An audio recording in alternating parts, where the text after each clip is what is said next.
We here. Got a good show for you today, and it's Victim of the Mind, Overcoming Obsessive Thoughts.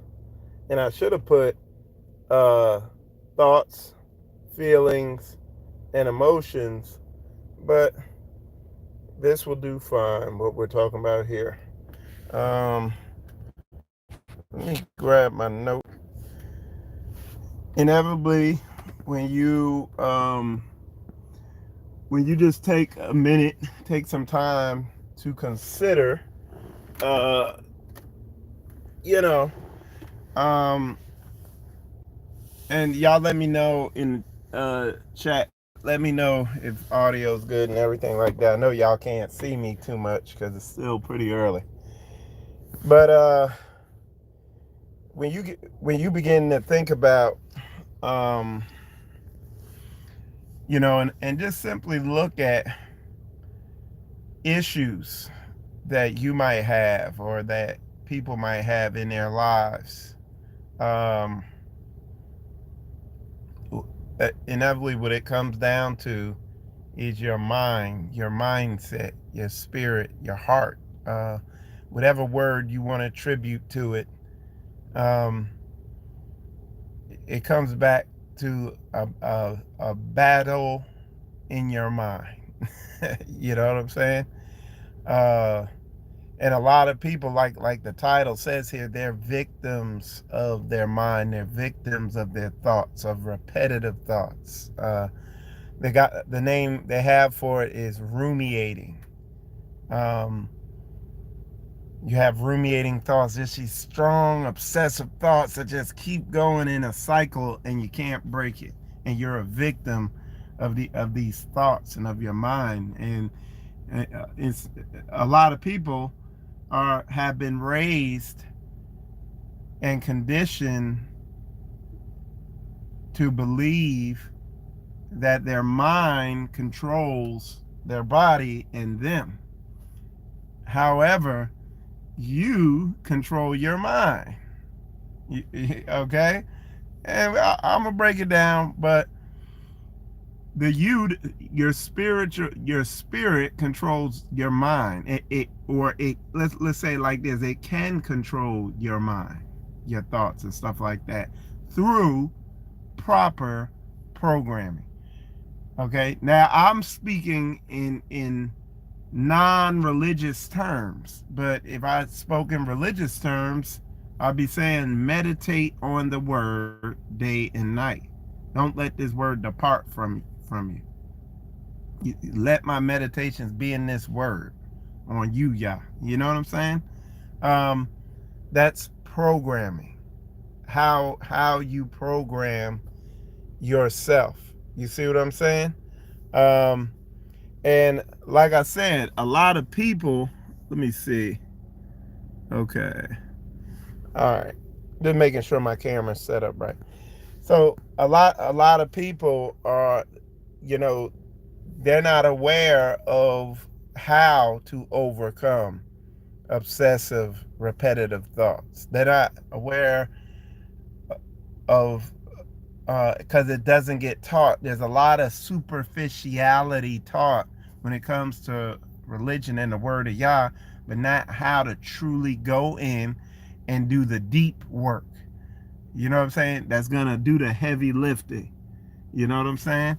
Um, it's like, and what ends up happening is people become victims of their mind.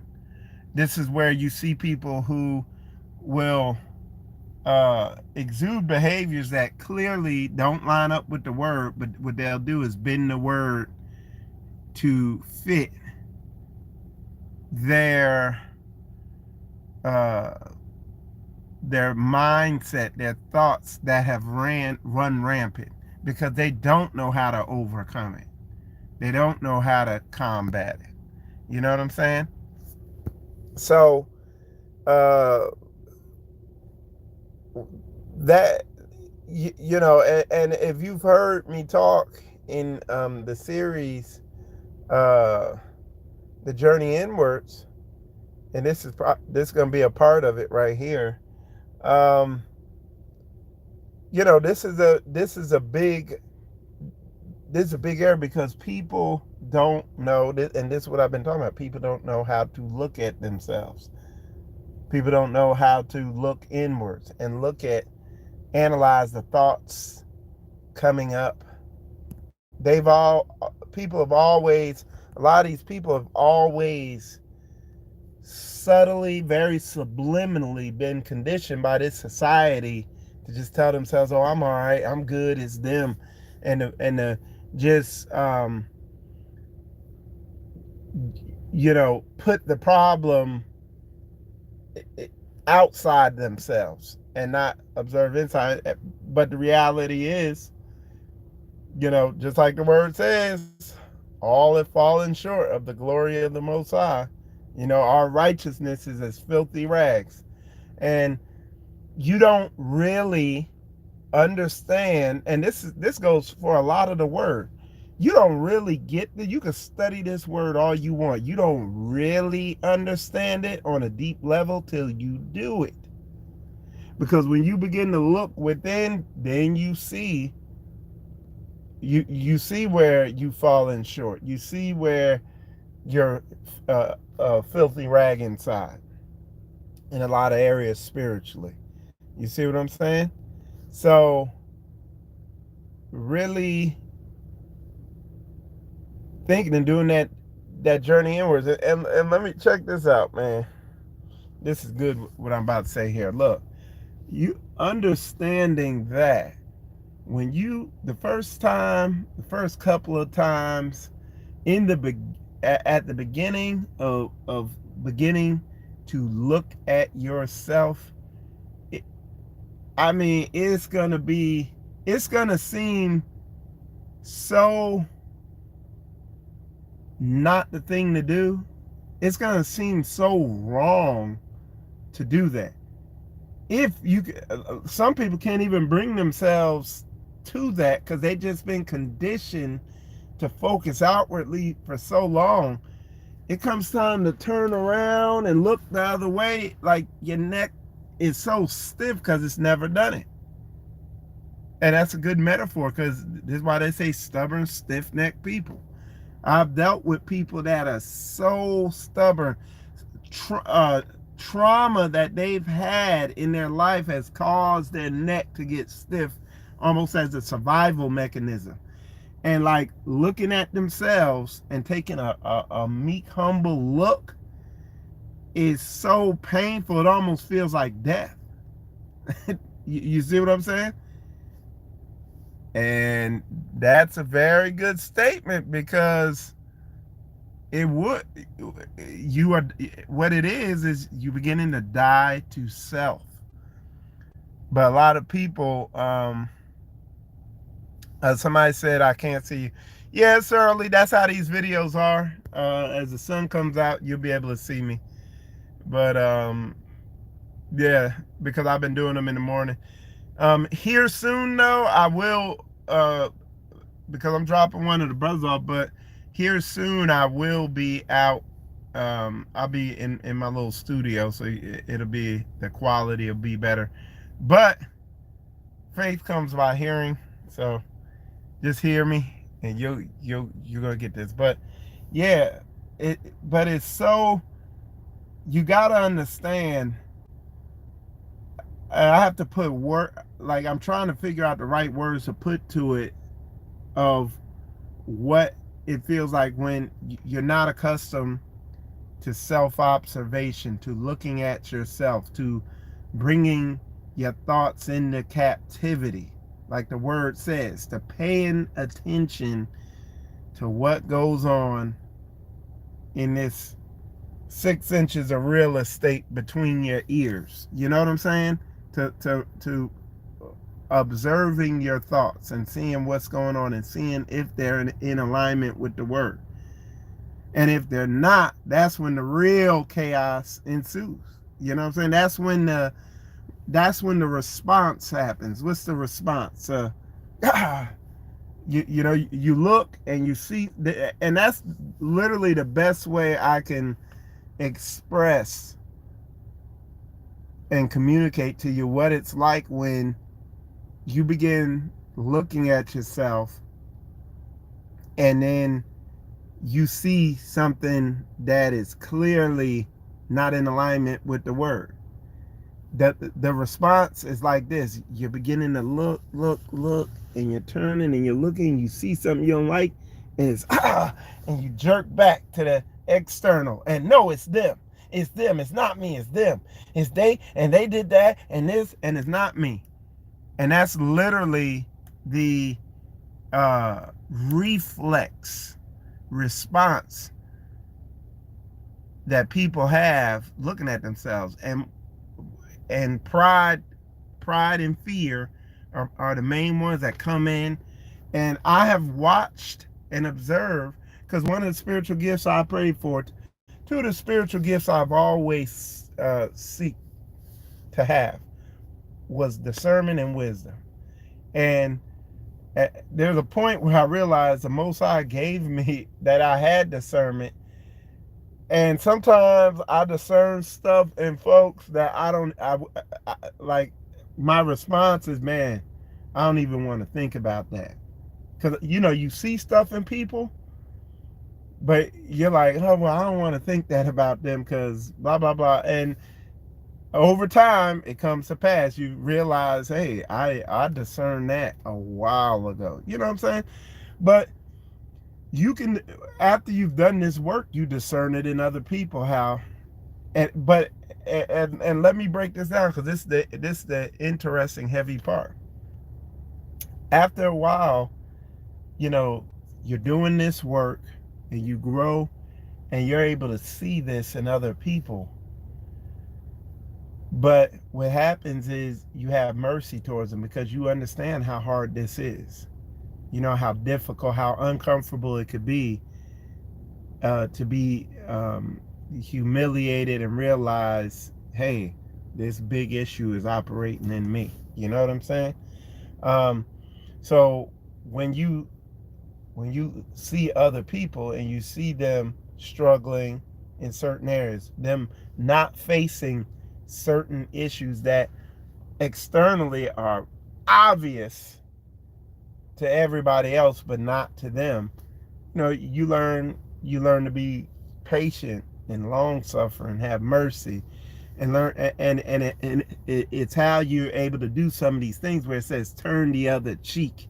You know what I'm saying? And what does it say? Don't repay evil for evil.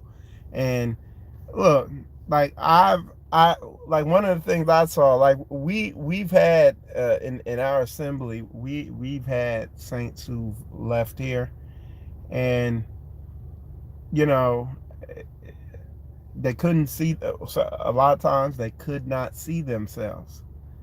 And it's like, and I get it, sometimes people need more time and a different environment, like a slower environment. Sometimes the Most High hasn't dealt with people. Sometimes you gotta turn people over to the Most High and let Him do it.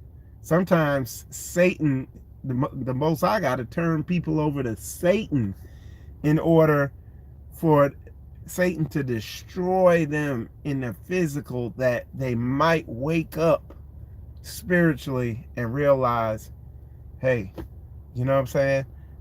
Something's up with me. It's literally to that. That's how deep some of this stuff can be. And the Most High, you've heard me say, man, time and time again, the Most High communicates and speaks through situations. You know what I'm saying? Like with me, things happen in my life, and I try to be very observant of things going on so I could take note of them and learn from them. Now, early on, Most High had to really mollywop me upside the head to show me, you know what I'm saying, that hey, you're going down the wrong path. You're not looking at what's going on in you, blah blah blah. Now, I'm looking, I'm observing, I'm studying. I'm looking at myself. I'm also looking at external things also. You know what I'm saying? And seeing like so when there's a situation, some type of situations happening or whatever, with me that I'm involved in or whatever, I'm always gonna look at myself and consider myself in the equation and look for areas where, hey, I need to improve here. Hey, I shouldn't have done that. Blah blah blah. Even in situations where clearly to all parties involved and where it'd be very easy for me to take, hey, it ain't my fault route. You know what I'm saying? I still, hey, where am I off? Where'd that come from? Boom, boom. You know what I'm saying? That's the perfect, and that's to bring in all your thoughts into captivity and into the obedience of Christ. You know what I'm saying? Really humbling down, working on becoming humble, taking the meek route, everything like that. I ain't gonna come on here and act like I'm the end all be all and I'm good and not an arrived. I'm still working on stuff. But I feel like in this area, I do have some understanding because this is a core area that people need to look in. Um, so getting back on topic, we're talking about ruminating. Uh, we talk about ruminating. Okay, we talk about overcoming um, obsessive, repetitive thoughts, or one of the a good one. You get mad at somebody. That's how do you what happens? People don't process these thoughts correctly because you don't look within. And like when you're angry or mad at somebody, what you need to do, you got to look within and look at the word. And what you're gonna find, what's gonna give you mercy, is the fact that you're gonna realize, like me, back when I was in my 20s, I was a disaster. I don't think anybody that's in my life right now would have dealt with me in my 20s because I was just so out of alignment with the word. You know what I'm saying? Um, so, it, you think of your shortcomings and it makes you very merciful, very understanding that other people's shortcomings. That's a big part of it. Um, when you talk to the world about when you talk when you're in the world and you talk to the world about uh, what to do with ruminating thoughts, they'll tell you to distract yourself. They'll tell you to talk to someone, get professional help, whatever. You know what I'm saying? But you have to reframe and have a different perspective of what's going on when you have strong thoughts, feelings, and emotions that just persist, or strong thoughts, feelings, emotions that literally just take over you. You know what I'm saying? um one of the main things you need to consider is deliverance, prayer, fasting. You know what I'm saying? But there's still work that has to be done on your behalf, and that's looking at what's going on, writing it down when it's very strong in you. And these thoughts are real strong, writing them down. We talked about this before. And then once you write down what you're thinking, feeling, what's going on inside, when you calm down later on, get in the word. See what the word says about that particular thing that's going on in you. You know what I'm saying? Somebody put in here, um, uh, somebody put in here that I'm a correction officer, many lost souls in prison. Um, and that's the thing. We have to be a light and to the people around us. And religion, you tell somebody, yeah, I follow the word. I'm a follower of Yah, the Most High. Religion gets a bad name because people haven't done this inner work. But when you get around people who have done this work, really put in work, becoming aware of themselves and what's going on inside them. Um, you know, when you get around someone like that, you it's a light. Without them talking and quoting a bunch of Bible verses, you just look at how they move, and it's a light to people, and they want to know because it's dark. You know what I'm saying? Just like the brother said here earlier, where are you? I don't see you besides black. Turn on a light. I can't see you. That's what somebody put in the comments. You know, now you can see me. You can see the light. That's how we got to be spiritually. So you, my brother, Derek, you work in a dark place. You work in a prison. That's a dark place. And you have to be the light. And how are you going to be the light? By the meek, humble way you carry yourself according to this word. It's going to shine so bright, people are going to want to know, what do you have? You know what I'm saying? And a lot of people understand what I'm saying in word, but it's rare nowadays that you find somebody who gets this in deed, where when a difficult situation is on and popping, when the emotional situation is there, and the opportunity to act according to the way your emotions and everybody else's emotions would push them to act, but you respond and act in a different way. Well, that's a light. That is the light. You know what I'm saying? But with a lot of people, how they how they call themselves displaying the light, it just talking and sounding spiritual, but they don't show anybody. It's like, it's easy to say it, but you can learn more when you see it. You know what I'm saying? So yeah. So let me see. Okay, and so yeah, so you you have to be, if you want to be that light, if you really want to exude what this word is about, you got to do it, not just in word but in deed. And in that talk, that's going to start with looking within. And where's the best place to start? Where do I start, working within? Where does that begin at? Where do I start at doing it? Well, the best place to start is where these thoughts are just, they keep going over. It's the same thought, and it's trying to get your attention. It's, hey, it's me again. I'm mad.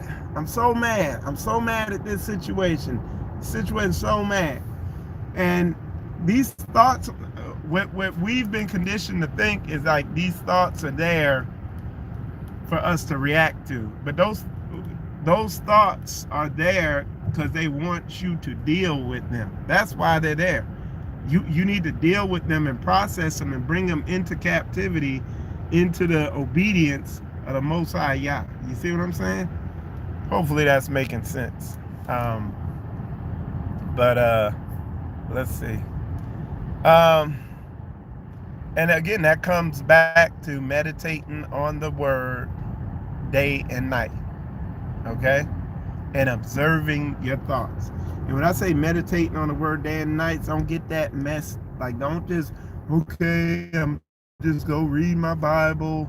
I'm just study so I can say I studied. No, you got to be like I don't know the best word, but you got to be like focused and precise with what you are studying. You understand what I'm saying?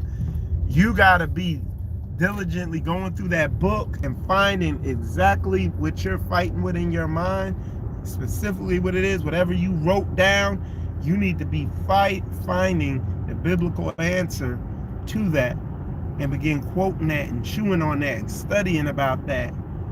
You see what I'm saying? And literally just doing that, that thought will automatically just vanish like the wind. You know what I'm saying? And that's a good analogy and a good example of the nature of dealing with people. When you're in a marriage, dealing in a marriage, any type of relationship, life in general, it's like the weather. You can't control it, but if you pay close attention to the weather and what's going on, like this morning, you check the temperature. Oh, it's cold outside. Well, let me put on my jacket so I can be warm. Oh, it's raining. Okay, well, let me make sure I'm not out in the weather too much so I don't get soaked and I'm not running around uncomfortable. Let me put on the right clothes. You see what I'm saying?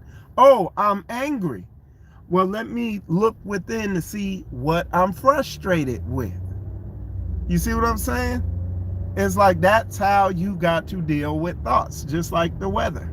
They're gonna come, but the word tells you how to deal with them. Y'all put a 100. You put a 100 in the comments if that makes sense to you. Okay. But somebody said no God would be so fickle to want to be praised every day or all the time or whatever. Hey, look, what does that look like though? Again, I want to show y'all how y'all need to understand the degree of poisoning of the Greco-Roman Catholic mindset.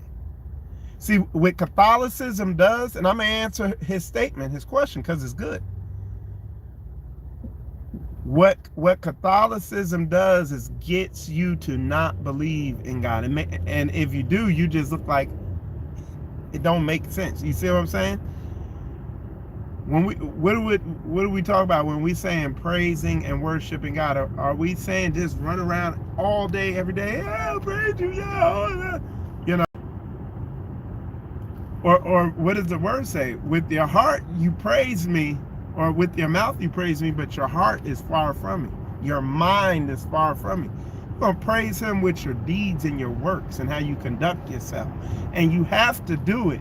You have to be obedient to Yah's way if you want to be able to go through this life in a wise, fruitful way and not destroy yourselves. Because this whole world is evil, okay? So do you praise Yah with your deeds and your conduct and how you're moving and operating in life? Or are you just on some superficial stuff where you just jump around and yell and, I love you, I love you, I love you. You know what I'm saying? I know somebody praises or honors me or whatever because I can tell by their deeds, because people talk a good game. But this person, whoever put that statement in there, their statement is telling me, hey, I have a Greco-Roman Catholic biblical understanding, and I don't have a Hebraic understanding of the word. And I can see this in people's deeds also, how they respond to certain emotional stimuli. I can tell where they're coming from. You see what I'm saying?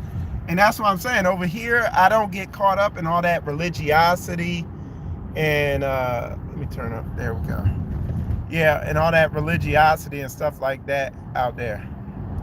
Somebody said, if I live a good life where I don't hurt people, why would I burn in hellfire for not believing? Didn't he write my life beforehand? Well, define good. You see what I'm saying? Like you're running into all this other stuff, but what's your idea of good? Because I've done shows showing people that where are you getting your concept of good from? Most people getting their concept of good from their feelings, from what feels good and seems good. But it ain't, that's not reality. I see a lot of, like, you'll see a lot of people who feel like something's good and stuff like that.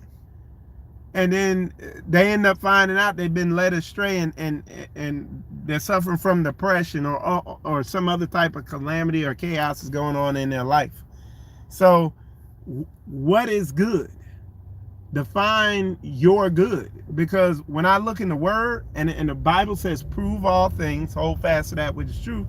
So when I test and try the things that are in the word, I see that it has a good result, just like it professes to have. Okay, so